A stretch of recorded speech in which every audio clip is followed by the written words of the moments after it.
വയനാട് ഉരുൾപൊട്ടലിൽ മരണം 297ആയി. വിവരങ്ങൾ നൽകാൻ ഷഫീദ് റാവുത്തർ നമ്മളോടൊപ്പം ചേരുന്നുണ്ട്. ഷഫീദ്, ഏറ്റവും ഒടുവിൽ കിട്ടുന്ന കണക്ക് 297 പേരുടെ മരണം എന്നതാണ്. കാണാതായവരുടെ എണ്ണം എത്രയാണ് എന്നത് ഇപ്പോഴും കൃത്യമായി പറയാൻ പറ്റാത്ത അവസ്ഥയാണല്ലോ ഉള്ളത്.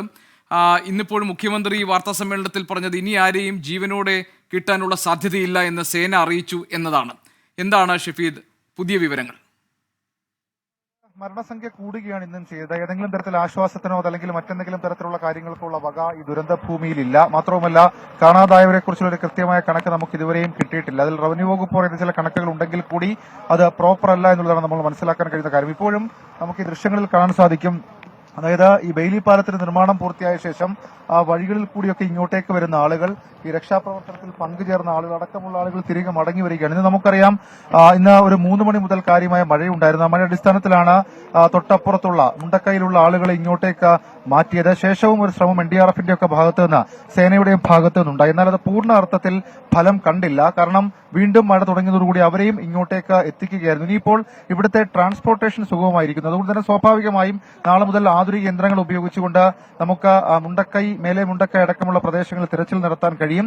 സർക്കാരിന്റെ കണക്കുകൾ ഇതുവരെയും നമ്മൾ ഈ പറയുന്നത് പോലെ എത്ര പേരെ കാണാനുണ്ട് എന്നുള്ളതിൽ ഇതുവരെയും ഒരു വ്യക്തതക്കുറവുണ്ട്. അത് നമുക്കറിയാം. തൊട്ടപ്പുറത്തൊരു തോട്ടം തൊഴിലാളി മേഖലയാണ്, തോട്ടം മേഖലയാണ്. അവിടെ സ്വാഭാവികമായും പണിയെടുക്കാൻ വന്ന ആൾക്കാരുണ്ടാകും. അവരൊന്നും വോട്ടർ ലിസ്റ്റിൽ പേരുള്ളവരായിരിക്കില്ല, അതല്ലെങ്കിൽ മറ്റെന്തെങ്കിലും സംവിധാനങ്ങളിൽ രജിസ്റ്റർ ചെയ്തിട്ടുള്ളവരായിരിക്കില്ല. അപ്പോൾ ആ രീതിയിൽ ചില അവ്യക്തതകളുണ്ട്. അതടക്കമുള്ള കാര്യങ്ങൾ ഉടനെ പരിഹരിച്ച ഒരു ലിസ്റ്റ് ഇറക്കും എന്ന് അല്പസമയം മുൻപ് മന്ത്രി പറഞ്ഞു. ഇപ്പോൾ നമുക്ക് ആ ദൃശ്യങ്ങളിൽ കാണാൻ സാധിക്കും. മഴയ്ക്ക് ശേഷം കുത്തിയൊലിച്ച് മുകളിൽ നിന്ന് ഒഴുകി വരികയാണ് ആ പുഴ. അതും നമ്മളെ സംബന്ധിച്ച് രക്ഷാപ്രവർത്തനത്തിൽ ഏറെ വെല്ലുവിളിയാകുന്ന കാര്യമാണ്. എന്തായാലും 7 മണിക്ക് മന്ത്രിസഭാ ഉപസമിതിയുടെ ഒരു യോഗം ചേരുന്നുണ്ട്.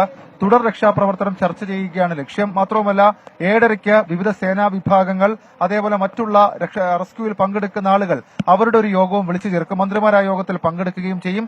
ശേഷം ഒരു മാസ്റ്റർ പ്ലാൻ ഇക്കാര്യത്തിൽ ഉണ്ടാക്കും.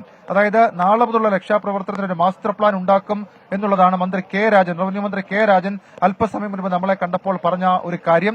മാത്രമല്ല, നമ്മൾ ആർമിയിലെ ഉന്നത ഉദ്യോഗസ്ഥരുമായി സംസാരിച്ചപ്പോൾ അവർ പറഞ്ഞ കാര്യം, ഇനിയിപ്പോൾ നമ്മൾ ഈ മുകൾ ഭാഗത്തേക്കുള്ള തെരച്ചിലിന് പകരം താഴേക്ക്, അതായത് ഈ നദിയുടെ താഴേക്ക് ചാലിയാറിന്റെ ആ ഭാഗത്തേക്കൊക്കെ ഒരു തെരച്ചിൽ നടത്തണം. അത് അനിവാര്യമായിരിക്കുന്നു എന്നുള്ളൊരു കാര്യം അത് ആർമി ഒഫീഷ്യൽസ് പറഞ്ഞിട്ടുണ്ട്. അവരത് ഇന്ന് മന്ത്രിസഭാ ഉപസമിതി യോഗത്തിന് ശേഷമുള്ള യോഗത്തിൽ, ഈ സേനാംഗങ്ങളുടെ യോഗത്തിൽ അവർ അത് പ്രകടിപ്പിക്കും.